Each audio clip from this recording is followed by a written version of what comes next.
Innal hamdalillah nahmaduhu wa nasta'inuhu wa nastaghfiruh wa na'udzu billahi min syururi anfusina wa min sayyiati a'malina. May yahdihillahu fala mudhillalah wa may yudlil fala hadiyalah. Asyhadu an la ilaha illallah wahdahu la syarikalah wa asyhadu anna Muhammadan abduhu wa rasuluh sallallahu alaihi wa ala alihi wa ashabihi wa man tabi'ahum bi ihsan ila yaumiddin. Amma ba'd. Al-ikhwan wal akhwat rahimani wa rahimakumullah. Alhamdulillah pada malam hari ini kita di majelis ke-53 dalam pembahasan kitab Bulughul Maram min Adillatil Ahkam karya Al-Imam Al-Hafidh Ibn Hajar Al-Asqalani Asy-Syafi'i rahimahullahu ta'ala. Kita masih di pembahasan kitabus shalah dan bab syarat salat. Malam hari ini majelis ke-15 di bab ini di kitabus shalah, majelis ke-15 terkait dengan syarat salat, yaitu kita akan memasuki hadits 224. Kata Imam Al-Hafidh Ibn Hajar rahimahullah, wa an Aliyin radhiyallahu anhu qala kana li ma'a Rasulillahi sallallahu alaihi wa alihi wasallama madaqalan fakuntu idza ataituhu wa huwa yusalli tanahli. Rawahu Nasa'i wa Ibnu Majah.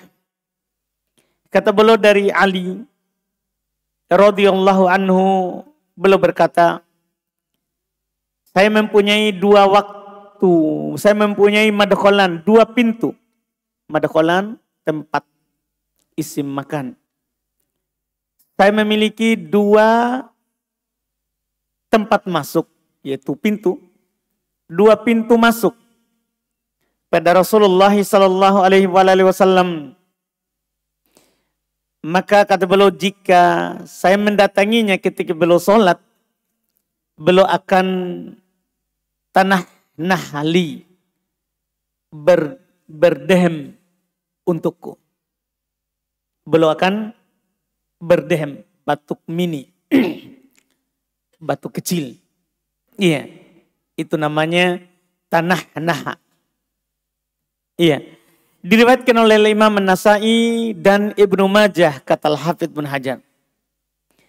Sumber hadits seperti yang beliau katakan, hadits ini diriwayatkan oleh Al-Imam An-Nasa'i di Sunan Al-Kubra jilid 3 halaman 12 dan Ibnu Majah di nomor 3708. Derajat hadits dhaif pada dasarnya. Ini hadits adalah hadits yang dhaif. Kenapa? Kan ada alasannya hadits ini dhaif. Terdapat keterputusan dalam sanadnya. Karena Abdullah ibn Naji, rawi yang dhaif dan tidak mendengar dari Ali ibn Abi Thalib. Jadi kalau kita buka sanad dalam riwayat Imam Ibnu Majah, demikian pula Al-Imam An-Nasa'i rahimahullahu ta'ala, maka kita akan mendapatkan sanad hadits ini yang menukil dari Ali ibn Abi Thalib. Ada namanya di sini Abdullah ibnu Naji, sebenarnya yang benarnya dia Ibnu Nujay. Ibnu Nujay, cuman saya salah ketik di sini. Ya, Ibnu Naji. Ibnu Nujay. Nujayin. Iya, yaitu Abdullah ibnu Nujay. Dia ini adalah rawi yang tidak mendengar dari Ali bin Abi Thalib.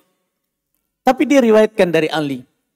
Itu kalau kita membuka sanad, kita periksa.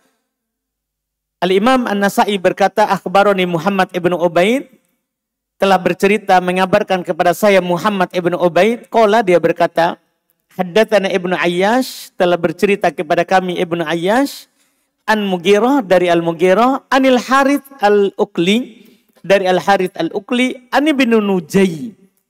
Qala Ali. Dari Ibnu Nujay dia berkata, Ali berkata. Jadi dia bilang Ali berkata, padahal dia tidak ketemu.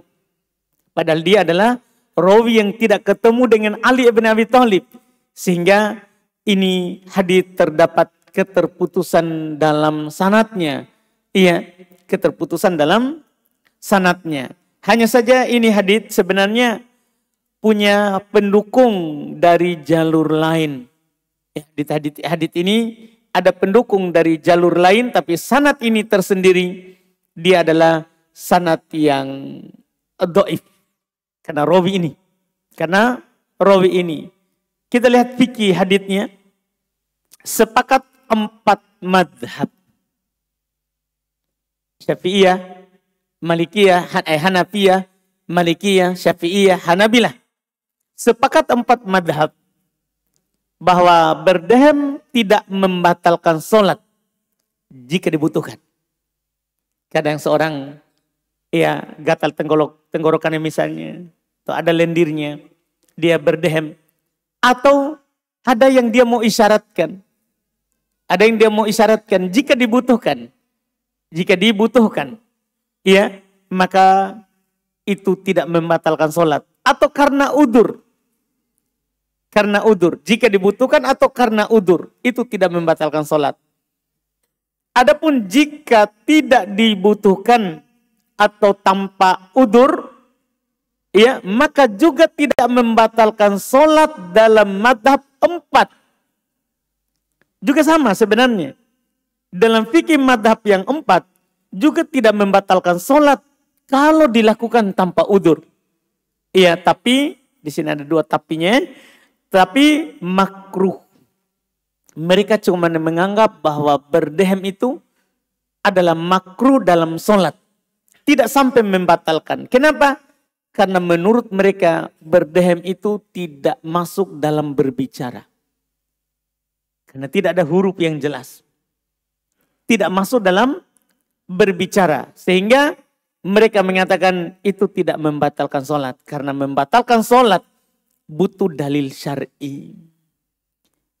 Kata membatalkan sholat itu hukum syar'i dan kita butuh dalil dalam hal tersebut. Dan ini tidak ada dalil yang jelas yang mengatakan bahwa berdehem itu membatalkan sholat. Tapi hukumnya tanpa udur makruh, ditinggalkan lebih baik.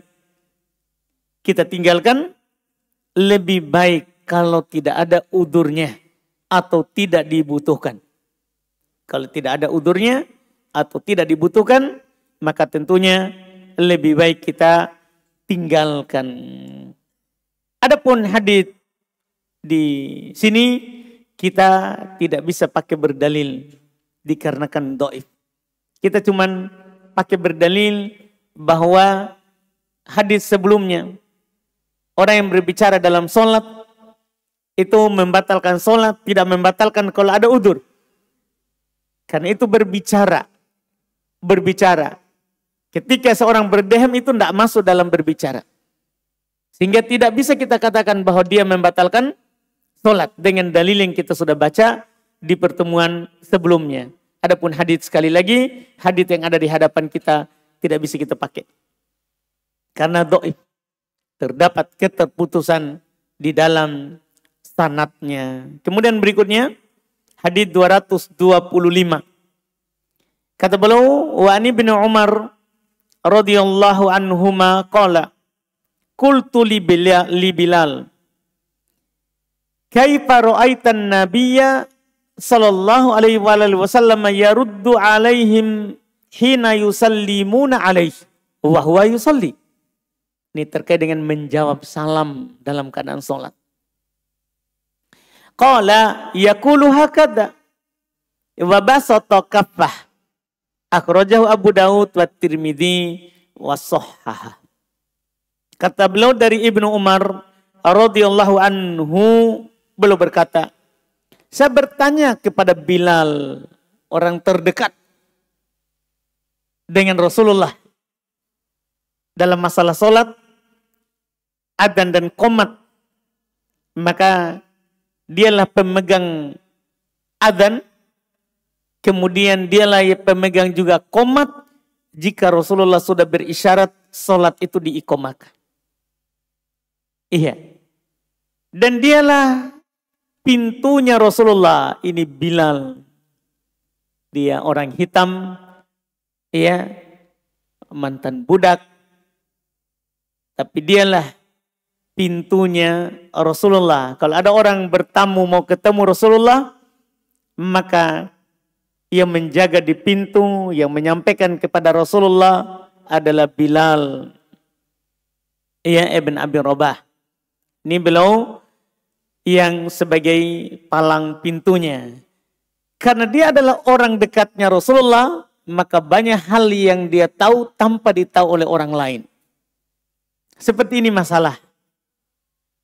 Ibnu Umar radhiyallahu ta'ala anhu bertanya kepada Bilal. Bagaimana engkau melihat cara Nabi Sallallahu Alaihi Wasallam menjawab salam mereka ketika beliau sedang sholat? Ini syariatnya. Kalau kita tidak tahu masalah, kita bertanya. Bayangkan kalau dibandingkan dengan riwayat hadits, Ibnu Umar lebih banyak daripada Abu Bilal. Karena Ibnu Umar termasuk dari sahabat yang banyak riwayat haditsnya. Yang banyak riwayat haditsnya. Tapi dia tidak malu bertanya kepada Bilal. Karena ini masalah ilmu. Tidak boleh kita malu bertanya kalau kita tidak tahu. Bertanya saja. Walaupun mungkin masalah itu adalah bagi orang lain mudah dan sudah dia tahu. Iya, tapi bagi kita yang tidak tahu, tentunya harus bertanya. Karena Nabi SAW juga bersabda, innama syifa'ul ay as-su'al. Obat dari bodoh itu penyakit. Bodoh itu penyakit. Tidak tahu itu penyakit. Walaupun badan tak sehat, tapi kalau kita bodoh tidak punya ilmu, maka kita orang sakit. Kita adalah orang sakit. Butuh obat. Dan obatnya orang yang tidak tahu kata Nabi adalah bertanya. Kalau kita tidak tahu, bertanya. Itu obatnya. Iya, itu adalah obatnya. Makanya diperintahkan oleh Quran kita bertanya kalau tidak tahu. Kata Allah, fas'alu ahla dzikri in kuntum la ta'lamun. Tanya orang yang tahu kalau kalian tidak tahu. Iya, karena kita dicela akan kebodohan. Kalau kita bodoh, maka kita akan dicela. Lihat contoh ini. Ini Ibnu Umar ini. Anaknya khalifah kedua. Anaknya khalifah kedua. Iparnya Rasulullah. Iparnya Rasulullah. Iya. Bersamaan dengan kemuliaan secara kedudukan. Dia juga bukan budak. Keturunan Arab. Tapi bersamaan dengan itu dia bertanya kepada Bilal. Tentang masalah bagaimana Rasulullah menjawab salam ketika ada sahabat yang salam dalam keadaan Nabi sholat. Maka Bilal berkata begini dengan ucapan begini. Terus dia membuka telapak tangannya. Kan di kanan di atas kiri. Ketika ada yang salam, maka Bilal mencontohkan dia buka telapak tangan. Dia jawab dengan berisyarat dengan tangan. Dia jawab dengan tangan. Dia jawab dengan tangan terbuka. Dengan tangan yang terbuka. Ini dikeluarkan, kata beliau, akhrajahu Abu Dawud. Dikeluarkan oleh Al-Imam Abu Dawud. Wa Tirmidzi dan At-Tirmidzi. Wa sahhahah. Dan Al-Imam Tirmidzi mensahihkannya. Sumber hadits. Hadits ini diriwayatkan oleh Imam Abu Dawud di Sunan Abu Dawud nomor 927 dan At-Tirmidzi nomor 368. Derajat hadits sahih. Karena pendukung dari jalur lain. Iya, saya sengaja bilang begitu karena sebenarnya dalam sanad hadits ini ada seorang rawi bernama Hisham ibnu Sa'ad. Dia adalah yu'tabar, dianggap jika ada pendukung dari jalur lain, dan hadits ini termasuk yang ada pendukungnya, artinya rawinya tidak dhaif sekali. Ya, dia dhaif mujabar, dhaif yang bisa ditempel, ditambal kekurangannya. Jika ada riwayat yang lain, maka dia bisa naik ke derajat hasan li ghairi, hasan karena selainnya. Fikih hadits, boleh menjawab salam dalam sholat. Gimana? Ya, berisyarat dengan tangan. Boleh menjawab salam dalam sholat dengan berisyarat dengan tangan. Boleh. Iya, kita tidak perlu bicara dan mengucapkan waalaikumsalam. Karena ini masuk berbicara dalam sholat pada hal yang tidak disunnahkan. Karena salam itu hanya ada pada akhir sholat. Iya, sehingga boleh jawab dengan berisyarat. Itu fikih pertama, sangat jelas sekali. Bilal ditanya bagaimana cara Nabi menjawab salam, maka dia katakan Nabi berisyarat dengan tangan terbuka. Kemudian faedah kedua, boleh bersalam dengan orang yang sedang sholat. Kan begitu? Ibnu Umar bertanya, bagaimana cara Nabi menjawab salam? Berarti ini menunjukkan bahwa kejadiannya para sahabat salam kepada Nabi saat Nabi sedang sholat. Maka dari sinilah kita dapat faedah, boleh kita bersalam walaupun orang itu sedang sholat. Ada orang sedang sholat, boleh kita bilang Assalamualaikum. Nanti tinggal dia jawab menggunakan tangan, berisyarat. Iya, ini Masya Allah, sempurnanya syariat. Masalah kecil seperti itu diatur. Bagaimana cara menjawab salam dalam sholat? Dengan berisyarat dengan tangan. Terus apa hukum bersalam kepada orang sholat? Boleh. Karena itu juga dilakukan. Iya. Dan kisah paling terkenalnya adalah waktu Abdullah ibnu Mas'ud pulang kembali saat hijrah pertama dari negeri Habasyah. Kan termasuk yang pergi itu Ibnu Mas'ud. Saat dia dengar di penduduk Makkah sudah masuk Islam, sudah kurang penyiksaannya terhadap kaum muslimin, orang yang berhijrah ke negeri Habasyah di awal kembali, termasuk yang kembali Abdullah bin Mas'ud. Dia datang kepada Nabi SAW, Nabi sedang sholat dan dia salam, Assalamualaikum. Dia salam kepada Nabi, Assalamualaikum ayuhan Nabi. Nabi tidak menjawabnya, Nabi cuman berisyarat kepadanya. Nabi berisyarat kepadanya. Ini termasuk dalil pendukung yang kita maksudkan tadi. Bahwa kalau kita sedang sholat, boleh orang bersalam kepada kita. Adapun kitanya, kita jawab dengan berisyarat. Ini tentunya sangat jelas hadits yang kita baca tadi itu. Hadits berikutnya lagi. Hadits 226, 227. Langsung dua di sini ya. Dan ini hadits terakhir dalam bab ini. Ini hadits terakhir dalam bab syarat sholat. Kata beliau rahimahullah, wa an Abi Qatadah radhiyallahu ta'ala anhu qala, kana Rasulullah sallallahu alaihi wasallam yusalli wa huwa hamilun Umamata binti Zainab. Fa idza sajada wada'aha wa idza qama hamalaha muttafaqun alaihi wa li muslimin wa huwa ya ummun nasa fil masjidi. Masya Allah. Kata beliau dari Abu Qatadah radhiyallahu ta'ala anhu, beliau berkata, pernah Rasulullah sallallahu alaihi wasallam sholat sambil menggendong Umamah. Sambil menggendong Umamah, putrinya Zainab, cucunya. Beliau gendong cucunya. Ya. Jika beliau sujud, belum meletakkannya, dan jika belum berdiri, belum menggendongnya lagi. Muttafaqun alaih. Hadits riwayat Imam Al-Bukhari dan Imam Muslim. Dalam riwayat Muslim, sedang beliau mengimami orang. Ini orang lihat karena beliau ternyata waktu itu menjadi imam. Menjadi imam. Ini 226. 227. Wa an Abi Hurairah radhiyallahu ta'ala anhu qala Rasulullah sallallahu alaihi wa ala alihi wasallama uqtulul aswadaini fis shalah al-hayyata wal aqrab.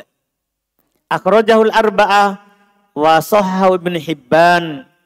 Dari Abu Hurairah radhiyallahu anhu beliau berkata bahwa Rasulullah sallallahu alaihi wasallam bersabda, bunuhlah dua binatang hitam. Dua binatang hitam dalam solat, yaitu ular dan kalajengking. Ular dan kalajengking. Dikeluarkan oleh Imam 4 dan dinilai sahih oleh Ibnu Hibban. Langsung dua hadits ya. Sumber hadits, langsung dua hadits. Hadits Abu Qatadah yang pertama. Itu diriwayatkan oleh Imam Al-Bukhari di nomor 516 dan Muslim di nomor 543. Dan hadits Abu Hurairah riwayat kedua itu diriwayatkan oleh Abu Daud Imam 4, diriwayatkan oleh Imam Abu Daud di nomor 291, At-Tirmidzi di nomor 3911, An-Nasa'i di jilid 3 halaman 10, Ibnu Majah 1245. Inilah yang disebut dengan Imam 4. Derajat hadits sahih. Derajatnya tentunya sahih. Karena yang pertama itu Bukhari Muslim. Kemudian yang kedua Imam 4 dan disahihkan oleh Ibnu Hibban. Fikih hadits. Dua hadits terakhir dalam bab syarat salat. Pertama, sepakat para ulama bahwa bergerak yang sedikit tidak merusak salat walaupun beberapa kali. Lihat Nabi menggendong Umamah bintu Zainab. Ketika sujud, beliau letakkan. Ketika bangkit, beliau gendong lagi. Ini kan bergerak dalam sholat. Demikian pula hadits yang kedua. Hadits yang kedua, bunuhlah ular dan kalajengking dalam keadaan sholat. Kalau ada ular, boleh kita bunuh. Iya. Atau ada kalajengking boleh kita bunuh. Ini menunjukkan bolehnya bergerak. Cuman saya nukil dulu yang sedikit. Karena ini tidak ada silang pendapat. Boleh bergerak yang sedikit, ya, di dalam sholat. Dan itu tidak ada khilaf. Tidak ada perselisihan di kalangan para ulama. Bergerak yang sedikit. Faedah kedua, sepakat juga para ulama bahwa bergerak yang banyak tanpa darurat, tidak ada kebutuhan, membatalkan sholat. Ada orang banyak sekali bergerak, tidak ada dia butuhkan. Tidak ada kebutuhannya. Maka itu merusak sholat. Itu dua kesepakatan. Iya, itu dua kesepakatan. Berarti dipahami dari sini, kalau kita bergeraknya banyak dan itu dibutuhkan atau karena darurat, boleh. Dari mana diambil fikih kedua ini? Dari hadits kedua. Bunuh ular, bunuh kalajengking, itu darurat. Karena kalau kita tidak membunuhnya, dia akan membunuh kita. Kan begitu? Iya, kita digigit oleh ular, maka boleh. Walaupun bergeraknya banyak, boleh jika itu darurat. Dibolehkan jika itu darurat. Lihat hadits yang kedua. Lihat hadits yang kedua. Kemudian faedah ketiga, bolehnya membunuh ular dan kalajengking dalam sholat karena darurat. Dibolehkan. Dibolehkan. Dan para ulama mengkiaskan hal-hal lain. Mengkiaskan hal-hal lain dalam masalah ini. Yaitu mereka kiaskan ada orang sedang sholat. Kemudian tiba-tiba ada orang yang datang ingin membunuhnya. Boleh dia berkelahi dulu sama orang itu. Baru lanjut sholat. Tidak perlu dibatalkan. Atau ada orang yang mau melanggar kehormatan keluarganya. Iya, tidak bisa dia bilang, wah ada istriku di depan ini mau dilanggar baru saya sedang sholat. Sholat atau tolong. Tidak, sholat sambil bantu istri. Itu namanya darurat. Demikian pula kata para ulama kalau ada anak misalnya sedang tidur di kasur. Tidur di kasur. Dia akan jatuh di kasurnya. Boleh kita maju, mundur, ke samping, kiri atau ke kanan untuk menahannya. Itu namanya darurat. Itu dibolehkan. Dikiaskan semua pada fikih nomor 3 ini. Karena Nabi bilang bunuh ular. Kita maklumilah. Ular itu mungkin bukan sekali pukul langsung mati. Kan begitu. Ya pasti ada banyak gerakan. Tapi diperbolehkan kalau itu darurat. Diperbolehkan kalau itu darurat. Dari sini juga para ulama mengatakan kalau misalnya kita lagi sholat di gedung. Tiba-tiba gempa misalnya. Boleh kita lari keluar sambil sholat. Lanjut makin di luar. Darurat. Kenapa boleh bunuh ular dalam sholat? Menjaga nyawa. Itu ilahnya. Itu sebabnya. Ketika kita karena menjaga nyawa boleh bunuh ular. Maka demikian pula yang lain. Kita sedang sholat. Datang gempa. Kita khawatirkan gedung akan roboh. Boleh kita lanjut lari keluar dan di luar kita sholat. Selesaikan. Jangan dibatalkan. Selesaikan nanti di luar. Supaya kalau takdir kita meninggal, sudah sholat. Sudah selesai dari sholat. Ini semuanya adalah diperbolehkan karena darurat. Iya, karena darurat. Disebut dalil dasar dalam hal tersebut adalah hadits yang ada di hadapan kita. Dan di sana ada kaidah besar. Namanya kaidah kubro dalam kaidah fikhiyah.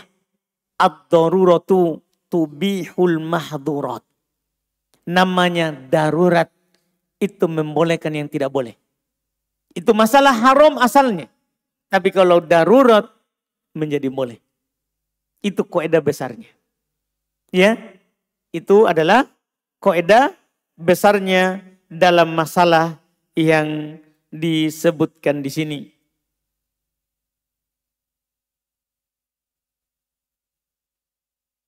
Dengan ini kita alhamdulillah tamat ya bab syarat salat. Nanti kita lanjut lagi alhamdulillah di bab setelahnya. Setelahnya babu sutrotil musolli. Iya, bab sutrahnya, tabirnya, penghalangnya orang yang sedang sholat. Ini kita ambil pekan depan insya Allah. Bab ini nanti kita bab sutroh musolli juga sudah selesai ditulis. Tinggal kita masukkan di pembahasan kita di sini insya Allah. Iya. Nanti kita lanjut di pekan depan. Kita jawab dulu pertanyaan yang masuk sambil menunggu masuknya waktu sholat sisa 12 menit lagi kayaknya.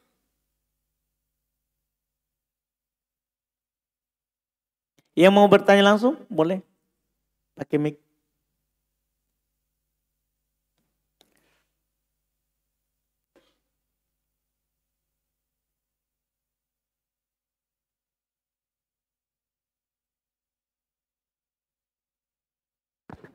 Bismillah, ahsanallahu ilaikum.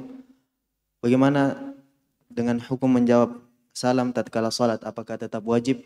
Kemudian tatkala kita sementara salat dalam keadaan sambil menunggu ustadz atau pemateri yang datang, kemudian kita masih sholat, pematerinya sudah datang dan memberi salam, apakah tetap wajib menjawab salat salam tersebut? Tetap. Menjawab salam itu kan hakul muslim alal muslim. Cuman cara jawabnya adalah boleh berisyarat. Cara jawabnya berisyarat dengan tangan. Yang bilang tadi, Nabi menjawab dengan tangan yang dibuka. Jadi kalau masalah hukumnya tetap, hanya saja beda cara menjawabnya. Kalau kita sedang tidak sholat, salam jawabnya adalah waalaikumsalam warahmatullahi wabarakatuh. Adapun dalam keadaan sholat, kita berisyarat. Kita berisyarat dengan tangan tanpa berbicara. Wallahualam. Ada lagi? Betul.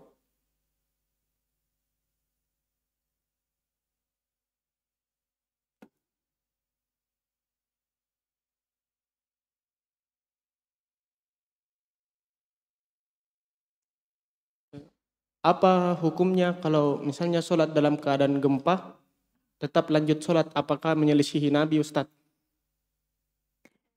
Dia yang mempertimbangkan itu. Dia yang mempertimbangkan bahwa apakah gempanya ini tidak akan membinasakannya atau membinasakannya. Kalau dia, oh iya, lanjut saja. Alhamdulillah. Iya, dia lanjut. Tapi kalau itu membinasakannya, maka tentunya dia selamatkan dirinya, apalagi waktu sholatnya masih ada. Masih luas. Ditambah lagi, sholat itu boleh dijamak jika ada lumpur, ada hujan, ada badai, ada gempa, ada tsunami. Itu termasuk udur, sholat itu boleh dijamak tanpa kosor. Boleh dijamak tanpa kosor. Sehingga dia selamatkan dulu dirinya, yang penting hidup. Karena hidup sehari itu penting bagi muslim. Daripada meninggal duluan. Daripada meninggal duluan. Karena beda masuk surganya. Orang yang umurnya dilebihkan sedikit daripada orang yang meninggal duluan. Beda. Iya, makanya dalam hal tersebut seorang harus punya fikih. Fikih, dia mempertimbangkan dirinya. Iya, ketika ada gempa itu udur untuk menjamak sholat. Boleh dia jamak takhir. Sehingga jangan dia bilang nanti keluar waktu. Tidak, boleh dia jamak takhir. Walaupun tadi sebenarnya kalau dia memang dia memilih, dia sholat saja sambil jalan. Sholat saja sambil berjalan atau berlari. Dibolehkan. Ketika dalam rasa takut, itu boleh sholat berjalan. Boleh bahkan sholat sambil lari. Ketika terjadi rasa takut. Itu udur. Itu adalah udur yang membolehkannya. Wallahualam. Karena kaidah tadi, darurat. Fadol. Bisa ada lagi? Silakan.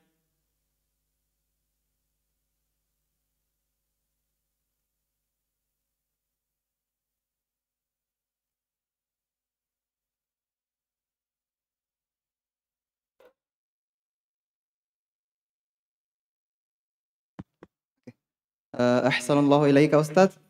Sambungan dari pertanyaan yang pertama tadi, bolehkah mengakhirkan salamnya? Kalau misalnya tadi Ustadz atau pemateri sudah mau mengajar, terus kita akhirkan jawab salamnya setelah salam. Baik, bolehkah mengakhirkan salam kalau kita ada orang salam? Boleh. Boleh.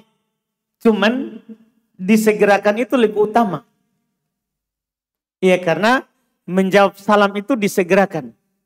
Kalau dia salam, kalau dia salam, maka kita jawab salamnya. Ada ayat dalam hal ini, siapa yang bisa sebutkan? Idza huyyitum.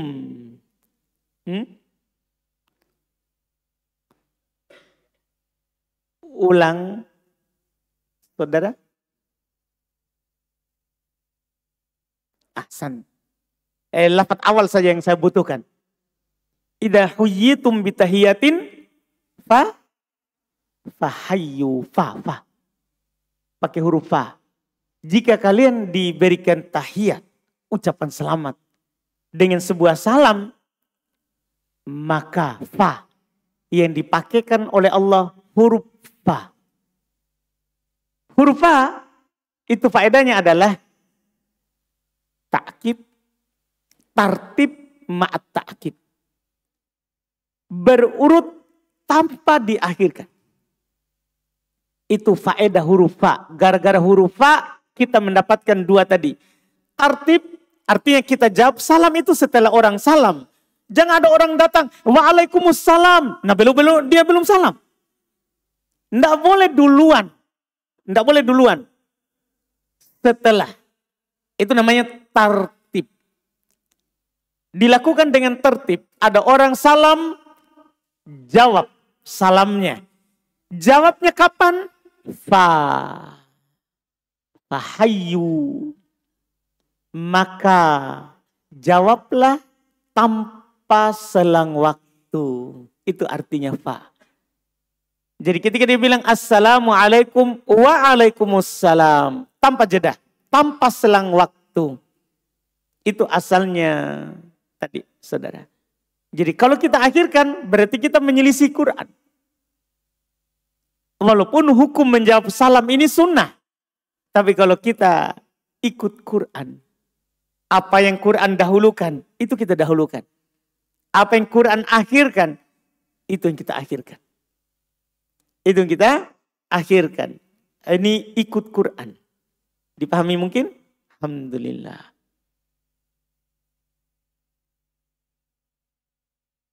Lanjut. Siapa lagi?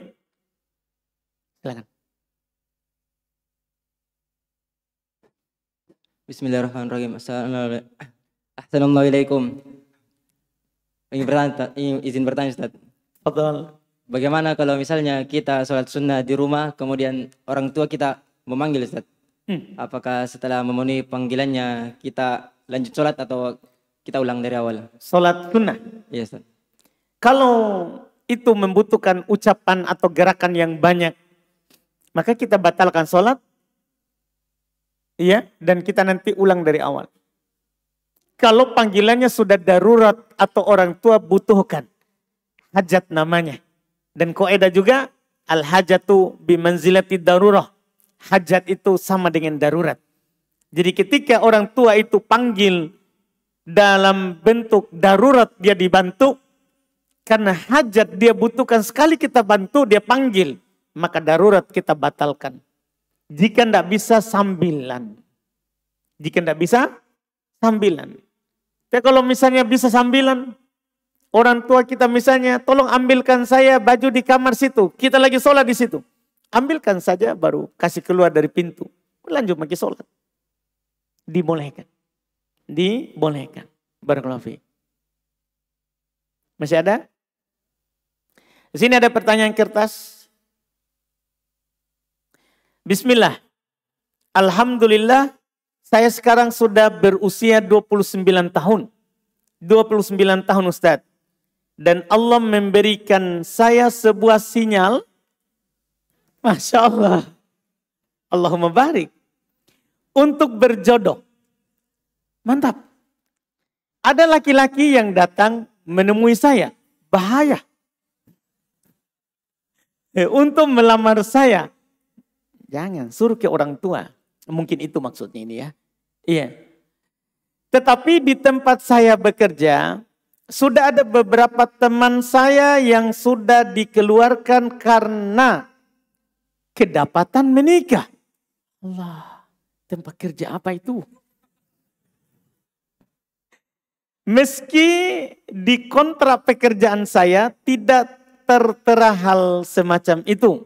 Pertanyaan saya Ustadz, apakah saya boleh menerima laki-laki itu untuk dijadikan sebuah kesempurnaan sebagian dari agama? Tetapi di sisi lain konsekuensi ya terberatnya adalah dikeluarkan dari tempat pekerjaan.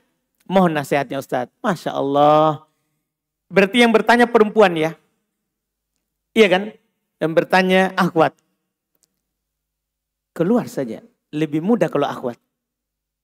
Keluar saja karena setelahnya tanggung jawab nafkah lahir berupa pakaian, makan, minum, tempat tinggal, bayar kontrakan, semua di suami. Menikah. Tidak apa-apa dikeluarkan dari pekerjaan. Karena sekarang kita digaji oleh perusahaan itu. Sebentar digaji oleh suami.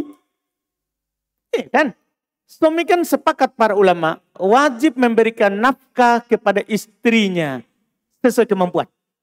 Yang kaya sesuai dengan kekayaannya, yang kurang penghasilannya sesuai dengan kekurangannya. Allah berfirman, liyunfiqu dzu sa'atin min sa'atihi wa man qudira 'alaihi rizquhu falyunfiqu mimma atahullah. Hendaklah orang yang memiliki kelapangan, yang punya rezeki lapang dari setiap suami di dunia ini, muslim, hendaklah dia yang memiliki kelapangan rezeki, dia lapangkan nafkah istrinya. Ketika rezekinya luas, maka itu ada rezekinya istri di situ. Luaskan, lapangkan.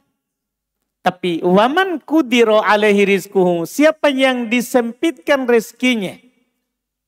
Siapa yang disempitkan rezekinya? Falyunfiqu mimma atahullah, maka hendaklah dia berinfak, menafkahi istrinya sesuai dengan yang Allah berikan kepadanya. Jadi kita sebagai istri tidak usah takut masalah dikeluarkan oleh perusahaan misalnya. Tidak perlu. Ketika ada orang datang melamar kita, berarti dia sudah siap menanggung tempat tinggal, menanggung pakaian, menanggung makanan, menanggung minuman. Dia akan makan apa yang kita makan. Iya, itu sudah menjadi kewajibannya. Dan jangan takut miskin. Ini kan ada was-was. Kita takut kalau dikeluarkan, ya bahkan kalau saya boleh saran, bilang saja, bos mau kak menikah, ada yang melamar. Kalau dia bilang, tapi kamu dikeluarkan, enggak apa-apa. Kasih tahu saja, enggak usah kita sembunyi-sembunyi. Enggak usah kita sembunyi-sembunyi. Dan belum tentu dia keluarkan. Siapa tahu dikeluarkan itu karena tidak dikasih tahu. Kan Allah yang mengatur hatinya itu bos tak. Di tangan Allah itu hatinya. Nabi yang bilang, inna quluba bani Adam baina usbu'aini min asabi'ir rahman. Hatinya anak Adam antara dua jari dari jari Allah. Hatinya semua kita ini, hatinya seluruh manusia ada di dua jari Allah. Yuqallibuha kaifasya. Allah akan membaliknya bagaimana kapan Allah inginkan. Jadi jangan takut. Izin saja datang baik-baik. Saya mau menikah. Ada yang melamar saya. Kalau dia bilang tidak boleh kau menikah, kita paling kawin nikah. Maksudnya kenapa dia tahan? Ada masalah apa? Kalau memang masalah dikeluarkan dari pekerjaan, keluar saja. Allah sudah menjamin kita tidak akan fakir. Allah berfirman, iyakunu fuqara'a yughnihimullah. Kalau min fadlih, jika orang yang mau menikah itu fakir, miskin, maka Allah akan memberikan kecukupan kepadanya. Sudah dijamin itu. Nikah itu tidak membuat kita miskin. Menikahlah, kita akan kaya. Jangan biarkan setan memberikan was-was. Nanti kalau kamu menikah akan kamu begini, susah kamu bekerja. Gimana kamu kasih makan istrimu, anakmu nanti kalau kamu sudah. Enggak usah. Istrimu itu datang membawa rezekinya sendiri. Bukan kamu yang menanggung rezekinya. Kalau ada ditakdirkan kamu punya anak, maka anakmu itu keluar membawa rezekinya sendiri. Bukan kamu yang menanggung rezekinya. Maka tidak usah dengarkan was-was dari setan. Bismillah saja. Lakukan menikah tanpa kita takut dunia. Wallahualam. Kita adzan dulu.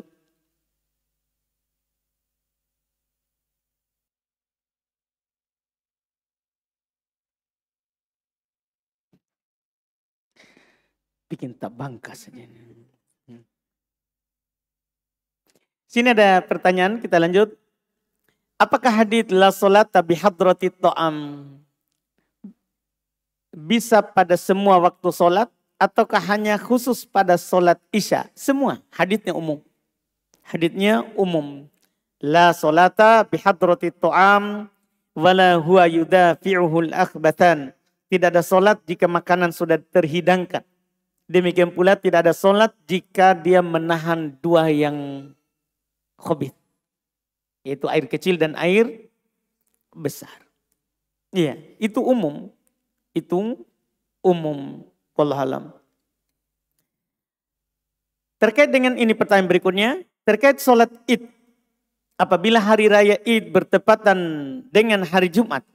Apakah harus melakukan solat Jumat atau tidak melakukan solat Jumat? Mana pendapat yang kuat tatkala kondisi seperti itu? Ya, ketika hari Id bertepatan dengan hari Jumat, itu tidak wajib Jumat. Karena sudah tertutup dengan hari raya besar. Karena Jumat hari raya kecil. Hari raya kecil. Tertutup dengan adanya hari raya besar, yaitu Id. Tapi yang gugur Jumatnya, duhur tetap.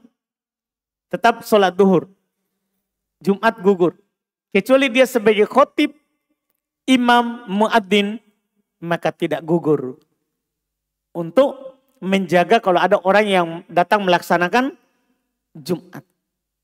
Iya, tidak gugur bagi mereka. Khotib tetap datang.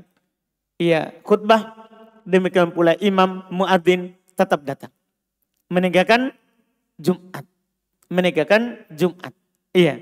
Adapun selain dari itu, maka tidak wajib Jumat baginya. Yang wajib adalah sholat duhur. Tapi kalau dia Jumatan, sah. Iya. Kalau dia datang melakukan Jumatan, maka sah Jumatnya. Tidak perlu dia melakukan sholat duhur. Apakah boleh tata cara sholat Idnya seperti sholat Jumat? Khutbah dulu baru diakhirkan sholat? Tidak boleh. Nabi tidak melakukan Id seperti Jumat. Jumat itu dilaksanakan berbeda dengan Id. Yaitu khutbah dulu baru sholat.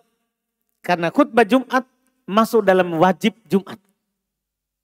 Masuk dalam kewajiban Jumat. Sehingga sepasang antara sholat dan khutbah.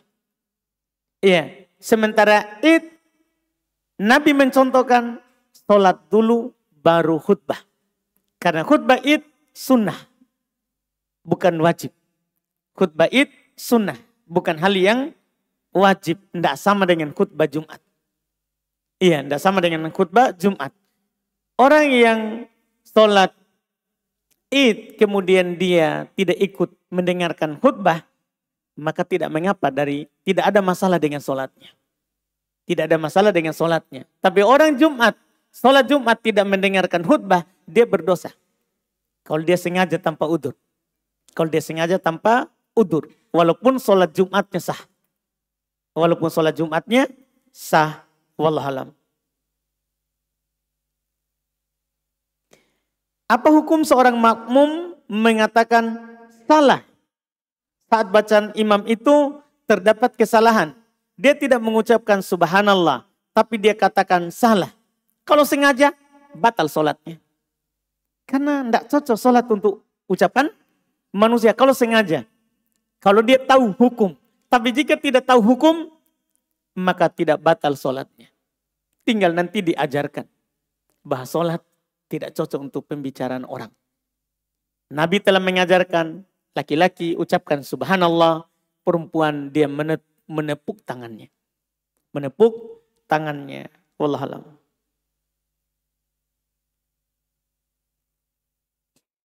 Apakah puasa seorang itu masih sah ketika saat ia berpuasa selalu terbetik dalam hatinya ia ingin membatalkan puasanya? Namun ia selalu yakinkan dalam hatinya bahwa puasanya ini masih sah dan menganggap ini hanya was-was. Bagaimana hukum puasanya orang ini Ustadz? Sah selama hanya terbetik saja dalam hatinya. Hanya terbetik saja dalam hatinya. Itu sah. Yang dibicarakan itu bisa membatalkan kalau dia sudah berniat untuk membatalkannya. Apakah itu batal atau tidak? Maka di sana ulama ada yang mengatakan batal dengan niatnya. Walaupun ada juga yang berpendapat tidak batal dengan hanya niat. Karena butuh ada yang masuk. Niat itu kan yang dari dalam. Sementara kaidahnya adalah yang membatalkan yang masuk, bukan yang keluar. Bukan yang keluar. Pendapat itu lebih kuat insya Allah. Yang mengatakan hanya niat belum batal. Hanya niat belum batal. Walaupun di sana ada yang berpendapat baru berniat membatalkannya maka telah batal. Wallahualam.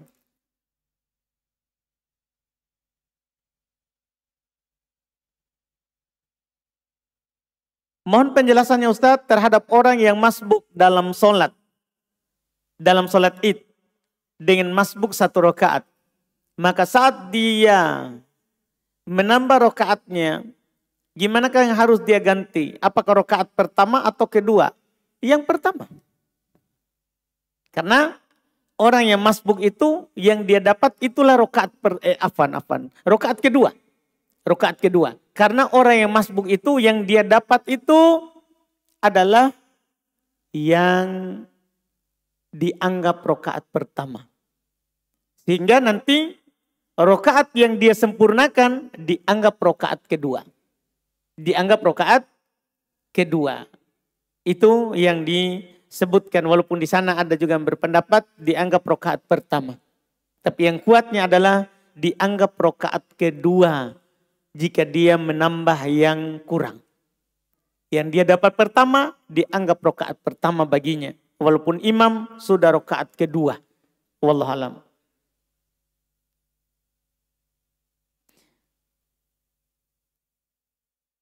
Seperti apa contoh berbicara dalam sholat? Wah, kita perlu tanya itu. Saya kira berbicara itu kita paham semua, Ji. Ya kita bilang, gimana contoh tadi enak, Ji? Itu bicara namanya itu. Ya. Bicara, saya kira paham gitu. Ada orang yang tidak paham bicara? Gimana? Saya kira paham semua ini. Ini yang bertanya perlu dikasih hadiah. Iya. Berbicara, uruf kebiasaan tak. Iya. Kebiasaan tak itu yang terjadi di masyarakat. Orang bilang, si fulan berbicara. Itu yang dikatakan berbicara. Iya. Misal ada orang bilang begini sama kita. Bicara atau tidak itu? Bicara atau tidak? Maka itu bukan bicara. Ini namanya al-urfu muhakkamah. Kebiasaan tak itu dijadikan hukum. Dijadikan hukum. Mungkin dipahami ini. Ini masalahnya ini yang bertanya ini. Saya mau kasih hadiah ini. Siapa?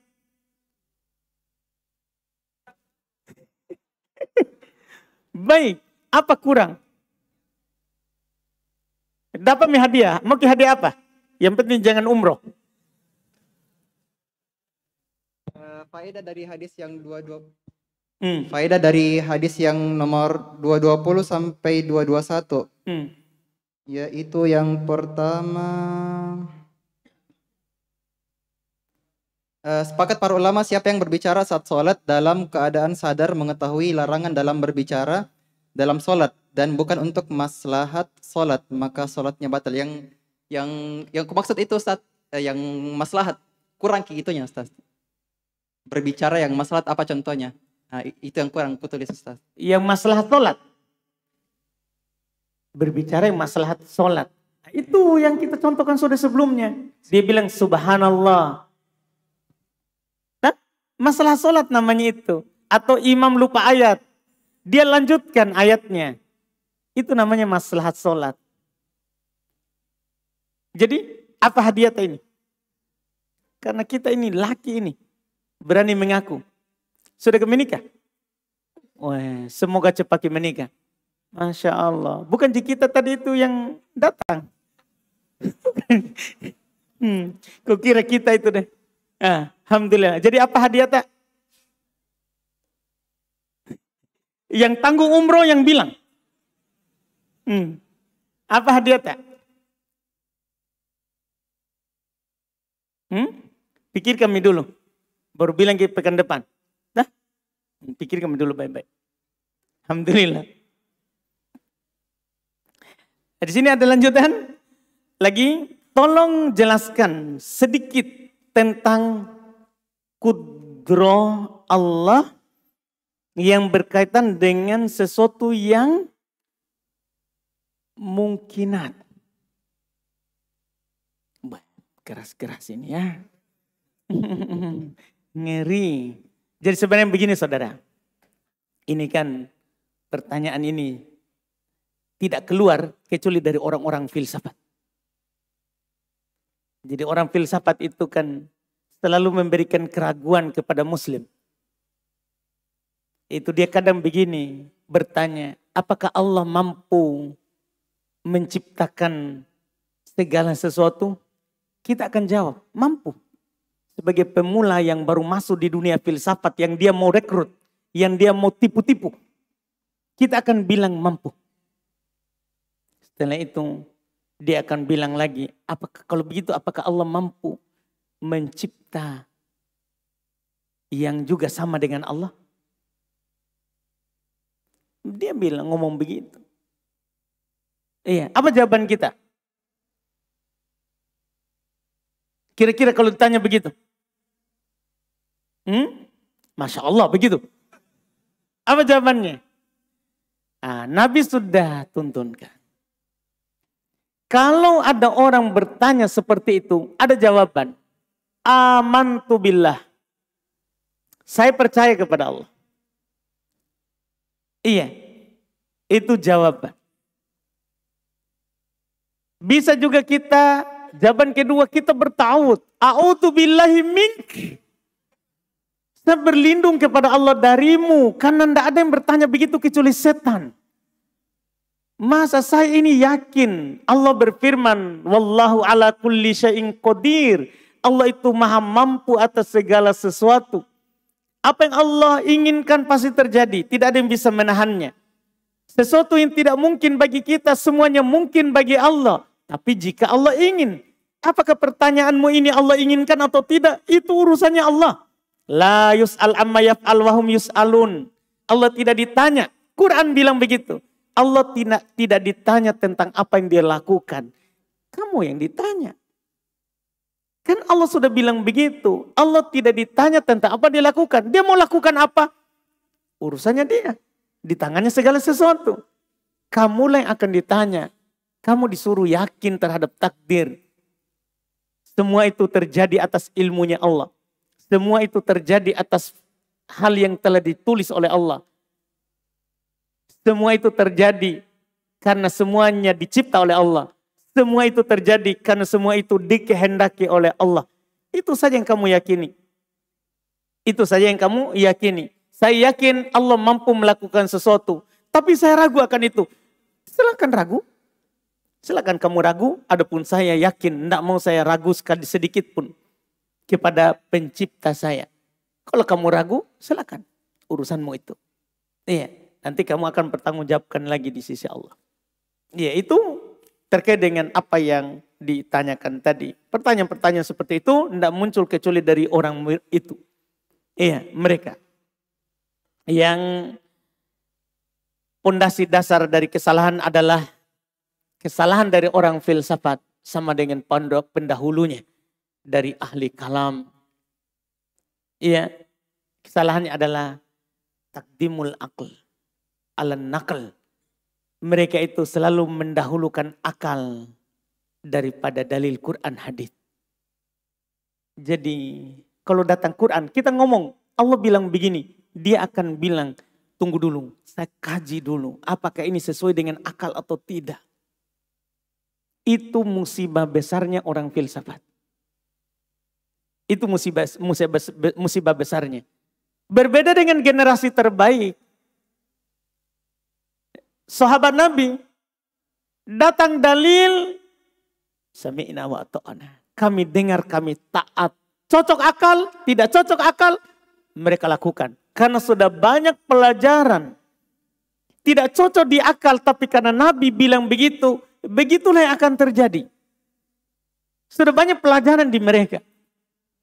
Maka kita ini mencontohi saja mereka itu lebih selamat daripada ilmu filsafat.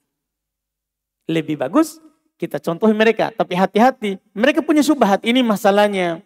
Mereka punya syubhat.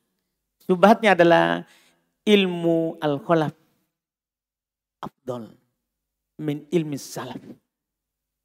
Ilmunya orang belakangan lebih utama daripada ilmu terdahulu. Dulu masih kolot. Naudzubillah. Jadi mereka menganggap ilmunya lebih bagus daripada ilmunya sahabat. Itulah syubhatnya orang filsafat. Kalau kita tidak ragu, sahabat disebut di Quran, kamu disebut. Sahabat disebut di Quran bahwa mereka adalah radhiyallahu anhum wa radu'an. Allah ridho kepada mereka dan mereka ridho kepada Allah. Sahabat, kamu apakah sudah ada jaminan Allah ridho kepadamu? Tidak ada. Akalmu tidak masuk di situ. Iya, kita tidak ragu bahwa ya kita berdebat dengan orang filsafat hanya berbusa mulut saja. Tinggalkan saja, enggak usah. Iya, hanya capek-capek. Karena bagaimanapun kita kasih tahu, dia selalu kaji dulu. Akal saya tidak cocok. Ya sudahlah. Iya, gimana caranya? Seharusnya ia menciptakanmu itu kan Allah. Akalmu itu diciptakan oleh Allah. Ia menurunkan Quran ini juga Allah. Seharusnya itu cocok dengan akalmu. Karena satu sumbernya. Tapi karena akalmu sudah tidak sehat. Maka kamu begitu. Jadi bilang saja, selamat tinggal akal sakit. Iya, saya tidak mau ikut itu. Bilang saja begitu. Dah, begitu saja. Saya pernah ditanya oleh orang tua yang masih awam. Bahwa apa perbedaan salafi dengan ormas yang lain? Saya ingin menjawab. Kalau salafi itu dia mengikuti sunnah. Adapun ormas itu tidak mengikuti sunnah. Tapi saya khawatir untuk berucap seperti itu. Karena nanti dikatakan sok paling benar. Bagaimana menyikapi hal ini dengan hikmah?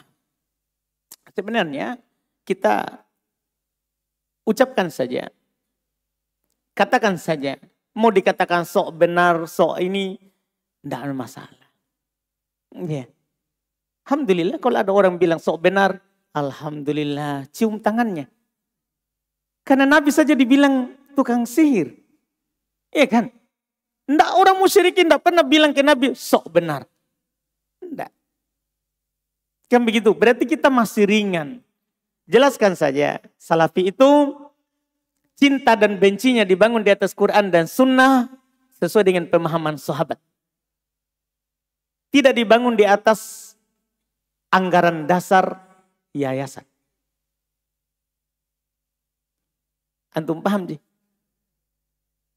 Dah, bilang begitu saja. Setelah itu dia bilang, mau masuk surga sendiri kamu. Tidak, saya mau Bapak masuk surga, makanya saya kasih tahu ki. So benar kamu. Alhamdulillah kalau Bapak akui saya benar. Alhamdulillah. Sampaikan saja, nggak usah takut. Nggak usah takut. Bisa saja orang itu bertanya karena mau tahu apa yang kita pegang. Bismillah. Ustadz, saya biasa menghayal pada saat imam membaca surah Al-Fatihah dan surah-surah panjang. Apakah sholat saya tidak sah? Sah. Tetap sah walaupun kita menghayal. Yang penting kita tahu ruku, tahu sujud. Jangan sampai kita menghayal, imam sudah sujud, kita masih berdiri. Itu tidak sah. Tidak sah. Jadi selama kita imam baca Al-Fatihah, setelah dia Al-Fatihah kita Al-Fatihah, atau ikut Al-Fatihah, setelah itu kita menghayal qadarullah. Ya, kemudian imam ruku, kita ruku, imam bangkit, kita bangkit, sujud, kita sujud. Sah. Sholatnya. Sah. Sholatnya. Nanti ada bab khusus dari penulis.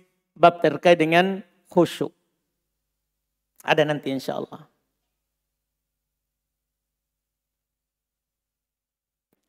Apakah yang menunjukkan suatu dalil itu dikhususkan untuk Rasulullah? Kalau Nabi, kalau Allah Subhanahu wa Ta'ala katakan itu khusus untuk Rasulullah. Jika Allah katakan bahwa hal tersebut khusus untuk Rasulullah, maka kita katakan itu tidak berlaku bagi kita umat.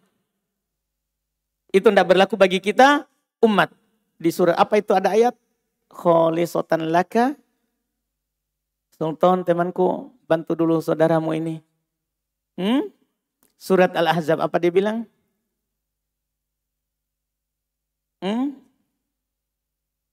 Lupa juga. Wah, masalah itu. Surat Al-Ahzab ayat di 50 misalnya. Iya.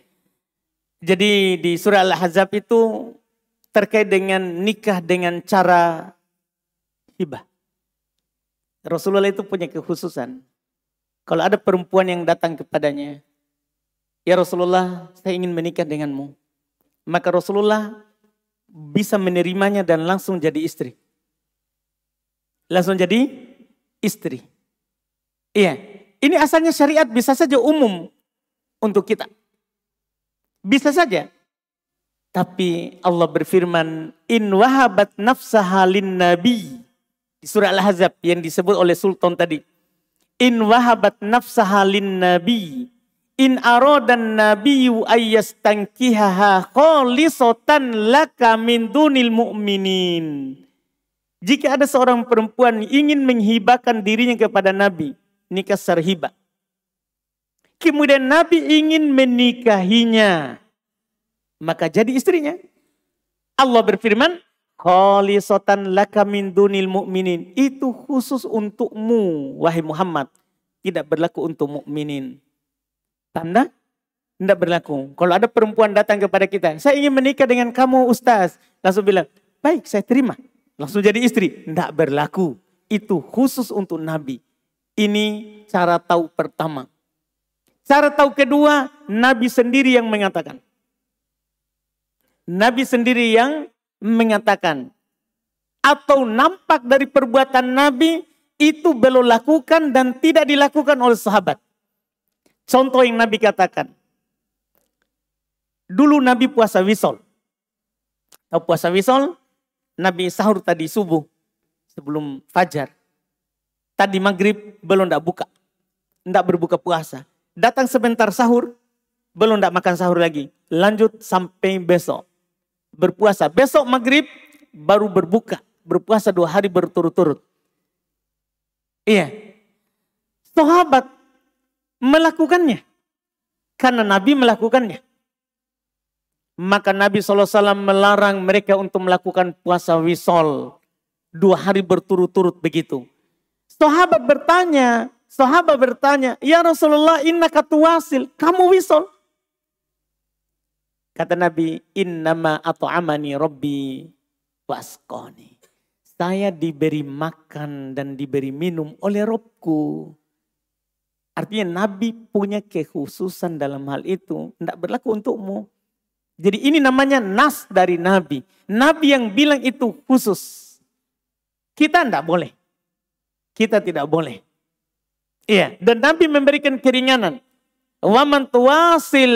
Dan siapa memang mau melakukan wisol. Sampai sahur saja. Jadi tadi maghrib tidak buka. Tidak buka. Misalnya ada orang mau puasa Daud. Sudah puasa Daud syahwatnya tidak turun-turun. Pokoknya di atas berapa derajat terus. Iya. Tidak turun-turun syahwatnya. Maka boleh melakukan puasa wisol. Tapi sampai sahur. Sampai sahur. Tadi maghrib tidak buka. Kapan dia berbuka puasa? Nanti waktu sahur dia makan. Itu dibolehkan. Adapun 2 hari berturut-turut. Itu kekhususan Nabi. Nabi yang bilang. Itu kedua. Ketiga, Nabi tidak bilang. Quran tidak bilang. Tapi hal itu hanya dilakukan oleh Nabi, para sahabat tidak mencontohinya. Di antara contoh dalam hal ini adalah tahnik. Tahu tahnik? Ketika ada bayi lahir dulu di masa Nabi. Orang-orang tidak menyusui duluan anaknya. Langsung dia bawa ke Nabi, gendong. Bawa ke Nabi dan Nabi mengunyahkan kurma dan memberinya makan. Bayi itu. Iya. Ini namanya ditahnik. Ditahnik. Ketika Nabi meninggal, tidak ada orang yang membawa anaknya ke Abu Bakar. Tidak ada orang membawa anaknya ke Umar. Tidak ada orang membawa anaknya ke Utsman, ke Ali. Maka dari sini kita pahami itu namanya kekhususan Nabi. Karena air liurnya Nabi apa? Berberkah. Kita berkarat. Iya, tidak ada nas kita. Iya, malah yang ada nanti masuk bakteri pertama di bayi dengan air liur itu sudah campur dengan banyak garam. Iya, tidak ada dalil bahwa air liur berberkah. Nabi berberkah. Makanya sahabat tidak melakukannya. Ini namanya kekhususan. Ini namanya kekhususan. Dan pembahasan dalam bab ini sangat banyak contohnya. Tapi mudah-mudahan yang saya sebutkan tadi itu bisa mewakili. Masya Allah. Mana nih? Kita belum sentuh-sentuh pertanyaan banyak ya. Kita supaya adil sedikit kita buka ini pertanyaan, ada amplop pertanyaan akhwat. Banyak sekali ini. Masya Allah. Lama-lama ini saya tidak mau kajian ini, tanya jawab saja.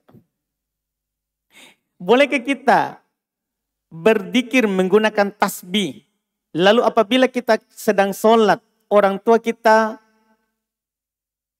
memanggil, apakah harus kita batalkan sholat kita lalu menjawab panggilan tersebut? Iya, di sini berzikir dengan tasbih boleh. Berzikir dengan tasbih yaitu itu yang tahu tasbih kan? Apa itu? Yang biji-bijian. Boleh. Yang penting tidak diyakini bahwa sunnah pakai tasbih. Enggak, itu cuman alat hitung. Boleh. Diperbolehkan hal tersebut. Apabila kita sedang sholat dan orang tua memanggil, boleh kita membatalkan sholat? Boleh, kalau itu sholat sunnah. Kalau itu sholat sunnah. Kalau sholat wajib, kita percepat. Boleh kita percepat. Wallahualam. Ustadz, tolong buku hadiah untuk muslimah dicetak lagi. Masya Allah, tidak ada uang. Saya terus terang.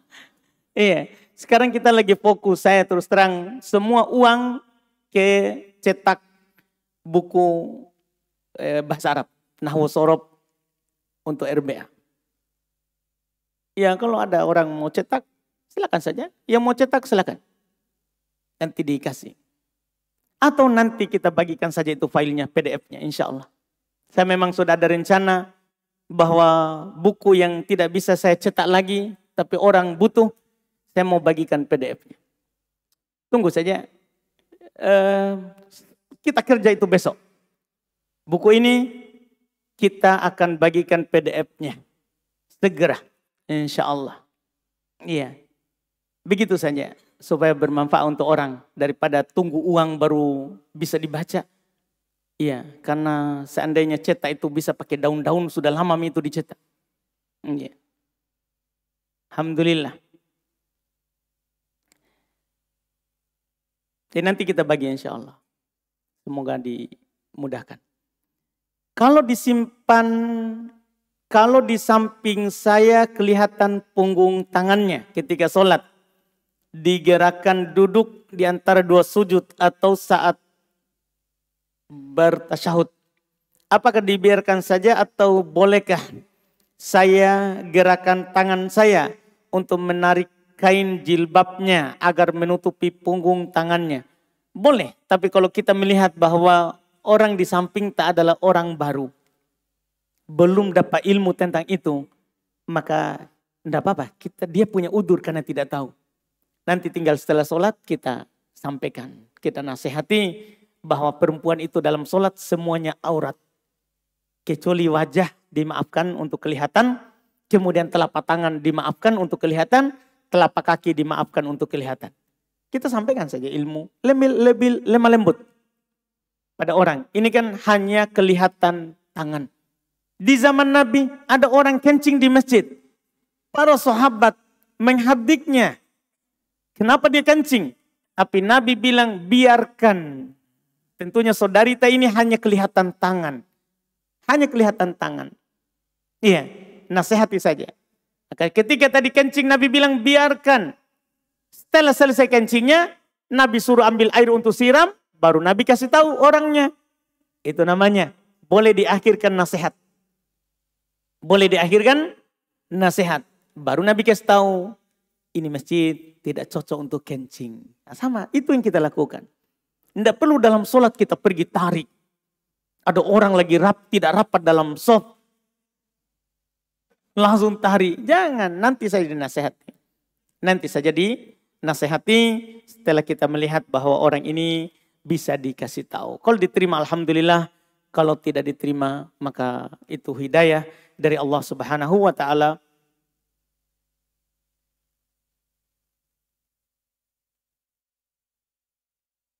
Jika seorang mengidap penyakit kanker payudara, apakah termasuk suatu hal yang harus disampaikan ketika sedang ta'aruf dengan seseorang? Sampaikan saja. Sampaikan. Jangan sampai nanti dia kecewa dan menyesal. Sampaikan saja. Iya, kita kasih tahu.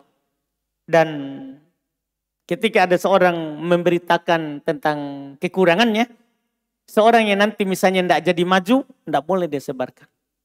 Karena bisa saja dia tidak terima, tapi ada orang yang akan menerimanya. Jodohnya. Iya, ada orang yang akan menerimanya sebagai jodohnya yang telah ditulis oleh Allah Subhanahu wa ta'ala. Jadi sampaikan saja, jujur saja. Kejujuran itu membawa kebaikan. Apalagi terkait dengan penyakit yang ada hubungannya nanti dengan suami.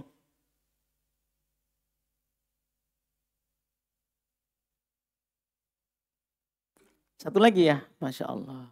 Bisa disimpan pekan depan, kalau disimpan lagi bertumpuk banyak sekali. Ini pertanyaan terakhir, darurat ini. Dia bilang, dia tulis memang, darurat. Masya Allah.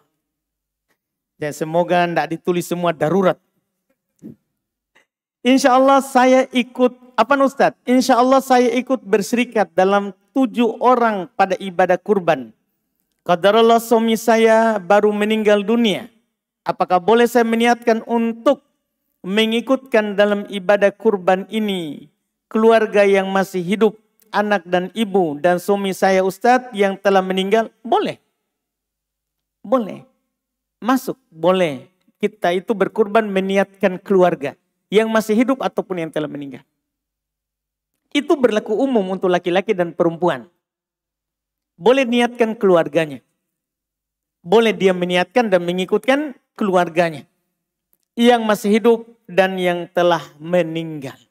Apalagi kalau kita tidak memiliki pemimpin dalam keluarga. Maka yang dipimpin bisa menggantikan kedudukan yang memimpinnya sebelumnya. Dalam niat berkurban. Itu wallahualam, mohon maaf masih banyak sekali ini pertanyaan yang belum sempat dijawab.